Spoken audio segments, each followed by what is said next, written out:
अब हम बात करेंगे orientation of cells. Hello friends, आपका स्वागत है।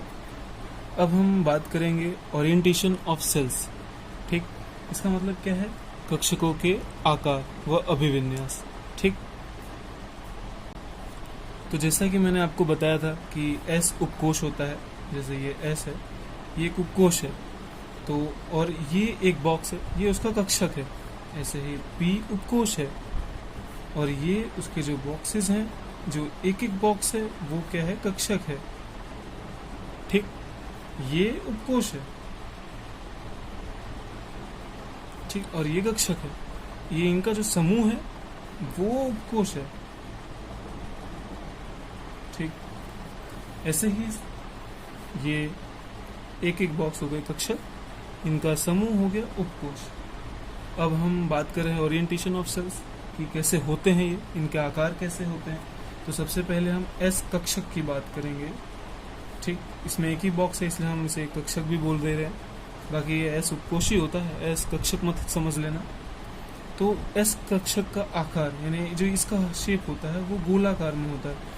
मतलब ये 3 डायमेंशन है तो इसका शेप होता है गोलाकार, सर्कल होता है। ठीक, गोलाकार में लिख देता हूँ, आप नोट कर लो, गोलाकार। और ये अदिशात्मक है। अदिशात्मक, अदिशात्मक का मतलब क्या हुआ? इसमें इलेक्ट्रॉन कहीं पे भी हो सकते हैं, इधर उधर इधर इधर इधर, कहे चाहे जहाँ। एक प्रॉपर वे नहीं है इलेक्ट्रॉन के संयोजन का कि इलेक्ट्रॉन हमें कहाँ रखने हैं, यहीं रखने हैं या यहाँ रखने हैं, लेकिन कहीं पे भी हो सकते हैं इस सर्कल में। इसका केवल एक ही अभिविन्यास पॉसिबल है। ठीक, हम इसे ऐसे ही बना सकते हैं, और कोई तो सर्कल तो एक ही टाइप से बनता है ना। ऐसा तो थोड़ी है कि उल्टा बना लिया नया सीधा बना लिया, बनेगा तो चाहे जैसे बनाओ सर्कल ही बनेगा। तो इसका एक ही अभिविन्यास पॉसिबल है, विन्यास पॉसिबल है।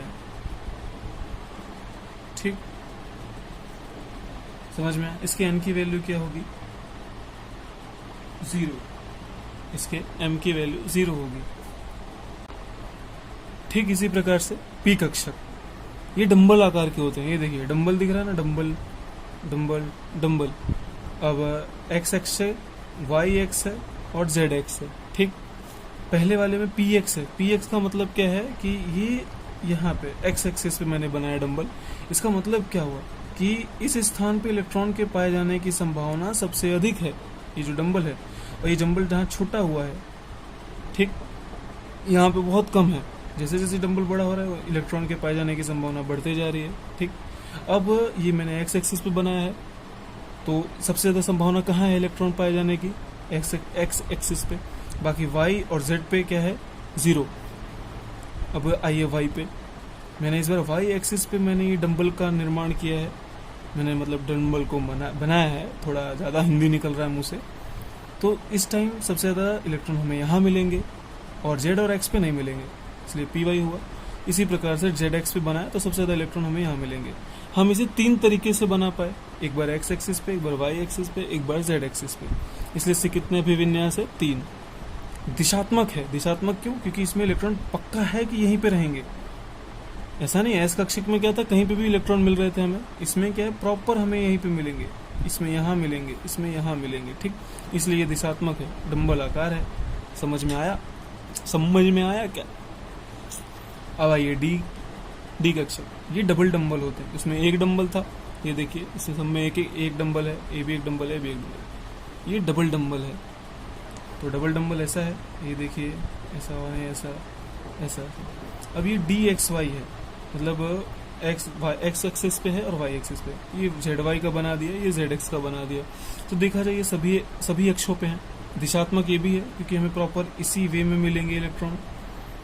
ठीक, समझ में आया दिशात्मक क्यों है? क्योंकि हमें पक्का है कि हमें यहाँ मिलेंगे, ये इन्हीं सब में से, इन्हीं सब जगहों पे मिलेंगे। इसके 5 अभिविन्यास पॉसिबल है। ये देखिए 1 2 3 4 5, इसको इस टाइप से भी बना सकते हैं। ये d x square Y square है, माइनस नहीं है, d x square Y square है। ये डी जेड स्क्वायर है। ठीक, एक शेप ये भी है, आगे आएगा तो मैं बताऊंगा। बस आप अभी इतना जानिए कि इसके 5 आकार पॉसिबल है। ये एक्स वाई पे था इसलिए डी एक्स वाई, ये वाई जेड पे था इसलिए डी वाई जेड, और ये जेड एक्स पे है इसलिए डी जेड एक्स, ऐसे ही D x square Y square दोनों पे है, इसका 3D में अलग व्यू आता है, और 3D जेड स्क्वायर है इसलिए इसका शेप ऐसा बनेगा। ऐसे इधर पी में भी था, पी एक्स क्योंकि एक्स पे था, पी वाई वाई पे है डम्बल इसलिए पी वाई, और जेड पे है इसलिए पी जेड। समझ में आया क्या? ठीक उसी प्रकार एफ का भी होते हैं, लेकिन एफ की संरचना क्या होती है, बहुत जटिल होती है, मतलब बहुत ही जटिल टाइप की होती है, डेंजर होती है थोड़ी। वो भी दिशात्मक है लेकिन इसमें भी प्रॉपर उसी वे में ही बनेगा। उसके 7 अभिविन्यास पॉसिबल है, अर्थात 7 अभिविन्यास मतलब 7 कक्षक होंगे उसके, मतलब 14 इलेक्ट्रॉन भर सकते हैं हम एफ में। ठीक, अब आपके लिए क्वेश्चन है, निम्न कक्षकों की ऊर्जा की तुलना। ये तो मैंने आंसर दे दिया है, लेकिन आप सोचिए 2s और 3s में से किसकी ज्यादा है। मैं आपको करके बताता हूँ। 2s और 3s में देखिए मैंने क्या कहा था कि जब कोशों की संख्या बढ़ती है, यहाँ पे 2s और 3s में इसकी n की वैल्यू कितनी है, n बराबर 2 है, इसके n की वैल्यू n बराबर 3 है, मतलब कोश की संख्या इसमें ज्यादा है तो इसकी ऊर्जा ज्यादा होगी 3s की। ठीक, 2 मिनट के लिए इसे छुपा के रखते हैं। अब अगला क्वेश्चन क्या है, या तो मैं आपको दूसरे में बताता हूँ, इसी में देखते हैं। अगला क्या है, 3px और 4py। इसमें भी किसकी ज्यादा होगी, 3px और 4py है। 3 और 4, सबसे पहले यही आप जान लीजिए, 3 और 4 है ना, मतलब 4 बड़ा है, यानी कोश की संख्या इसमें ज्यादा है, n की वैल्यू है ना, n बड़ी है तो ऊर्जा बड़ी है, फाइनल। अब देखिए, अब यहाँ सबसे पहले हम कोश देखेंगे, यहाँ पे दोनों जगह कोश सेम है। अब p की ज्यादा है कि d की ज्यादा है, तो मैंने बताया था s p d f, सबसे ज्यादा f की, फिर d की, फिर p की, तो p d में d की ज्यादा है। 4s 4p में देखिए दोनों सेम कोश के हैं, लेकिन किसकी ज्यादा होगी, sp के है तो p की ज्यादा होगी। अब देखिए dxy और 3dxy और 4dxy, dxy तो दोनों में है, लेकिन इसमें क्या है, 4 है, n की वैल्यू 4 है। ठीक, तो n की वैल्यू ज्यादा हो गई तो जाहिर सी बात है ये बड़ा होगा, मतलब इसकी ऊर्जा ज्यादा है। इसमें देखिए 3dyz और 3dxz, मैंने क्या कहा था कि एक ही कक्षक हो, ये तो d 1 2 3, एक ही कक्षकों की ऊर्जाएं समान होती हैं। अब ये देखो कोश भी समान है और ये एक ही कक्षक के हैं। ठीक, मतलब d के ही हैं, एक dxy होता है, dyz होता है, dxz होता है, और भी है। ठीक, तो इसमें 3 के ही हैं, तो 3 है 3 है 3 है, सारे के सारे 3 के। अब एक ही कक्षकों की ऊर्जा समान होती है इसलिए इनकी ऊर्जा समान होगी। अगले वाले में देखिए कोशों की संख्या बढ़ रही है, जाहिर सी बात है इसका ज्यादा, फिर इसका, फिर इसका। ठीक, अब 4f और 7s में तो जाहिर सी बात है 7s की ज्यादा होगी, क्योंकि इसमें n की वैल्यू 7 है, इसमें 4, भले f की ज्यादा होती है, लेकिन कोश की संख्या, मैंने कहा ना सबसे पहले हम कोश देखेंगे, कोश किसमें अधिक है। समझ में आया क्या? अब अगला क्वेश्चन देखिए, 5G उपकोश में उपस्थित अधिकतम इलेक्ट्रॉनों की संख्या ज्ञात करें। तो 5G है, मैंने SPD हमने क्या पढ़ा है, SPDF ही पढ़ा है, एक G भी है, वो उससे बड़ा है, इसकी एनर्जी भी सबसे ज्यादा होगी। ठीक, अब इसमें पूछ रहा है कि इस उपकोश में उपस्थित अधिकतम इलेक्ट्रॉनों की संख्या, तो इसमें L की वैल्यू कितनी होगी, 4। L की वैल्यू कम होगी ना, याद है मैंने कहा था 0 से लेके n-1 तक, तो n-1 मतलब 4 होगी इसकी L की वैल्यू। जब इसका विन्यास करेंगे चुंबकीय, मतलब चुंबकीय क्वांटम नंबर जब इसका निकालेंगे तो -4 to +4 तक होगा। अब देखिए 1 2 3 4 5 6 7 8 9, मतलब इसमें 9 कक्षक है और हर कक्षक में 2 इलेक्ट्रॉन भर सकते हैं हम। तो इसमें 2 भरेंगे, इसमें 2 भरेंगे, इसमें भी 2 भरेंगे, सब में 2 भरेंगे, तो 1 2 3 4 5 6 7 8 9, मतलब हम 18 इलेक्ट्रॉन इसमें भर सकते हैं टोटल। समझ में आया? L की वैल्यू 4 होगी, क्योंकि मैंने बताया था कि L की वैल्यू 0 से लेके n-1 तक होती है, 4 है। तो M की वैल्यू क्या होती है, -L to L होती है, -L मतलब -4 to +4 तक जाएंगे। तो टोटल कितने नंबर्स है, 1 2 3 4 5 6 7 8 9, ये 9 क्या है, कक्षक है, तो हर कक्षक में हम 2-2 इलेक्ट्रॉन भर सकते हैं। तो टोटल हम कितने इलेक्ट्रॉन भर रहे हैं, 18। समझ में आया ना? इसमें भी 2, इसमें भी 2, इसमें भी 2, सब में 2-2, हम सब में 2 इलेक्ट्रॉन भर सकते हैं। ये कक्षक है, ये खाली उनके विन्यास है, मतलब अगर ये उनके विन्यास है ऐसा समझिए। तो क्लियर हुआ? ये आखिरी क्वेश्चन है आपके लिए। इसमें क्या लिखा है क्वेश्चन में, NLSM के मान हमें बताने हैं, तो इसमें हम सारा क्लियर कर सकते हैं इसी क्वेश्चन में। तो पहला है 4s दिख रहा है, तो मैंने क्या कहा था, सबसे जो पहला है 4s है ना, मतलब इसके n की वैल्यू 4 है। ठीक, और एस है तो एल की वैल्यू क्या है, 0 है। समझ में आया? एस है मतलब एस उपकोष है, एस उपकोष के लिए एल की वैल्यू क्या होती है, 0। अब इसके लिए एम की वैल्यू हमने पढ़ी है पीछे, 0 ही होगी। और इसमें एस की वैल्यू क्या होगी, ±1/2।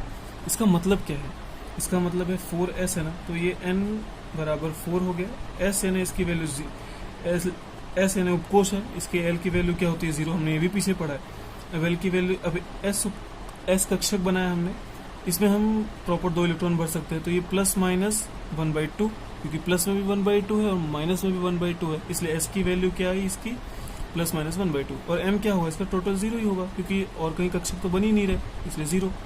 अगला देखो 3D है, मैं आपको करके ही बताता हूँ। 3D है, ठीक।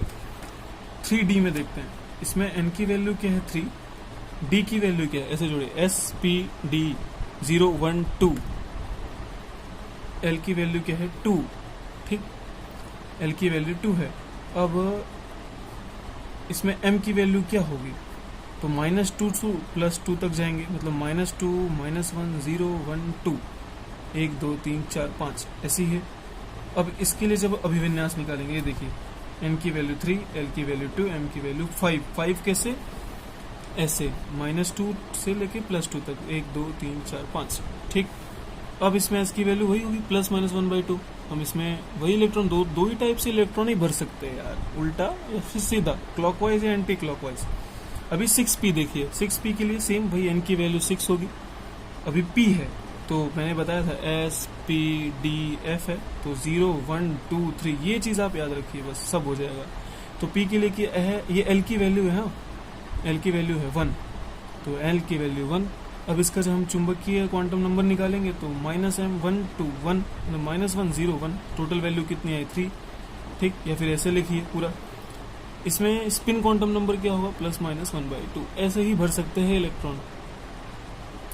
तो क्लियर हुआ मेरे हिसाब से, आपको समझ में आ गया होगा इलेक्ट्रॉनों को कैसे भरा हमने, मतलब कि n l m s ये सब की वैल्यू आपको मालूम पड़ी होगी। So thank you for seeing this video. अंग्रेजी में बात कर रहे हैं बट फीलिंग समझो, और अगर अच्छा लगा हो तो लाइक वाइक मार दो। Thank you.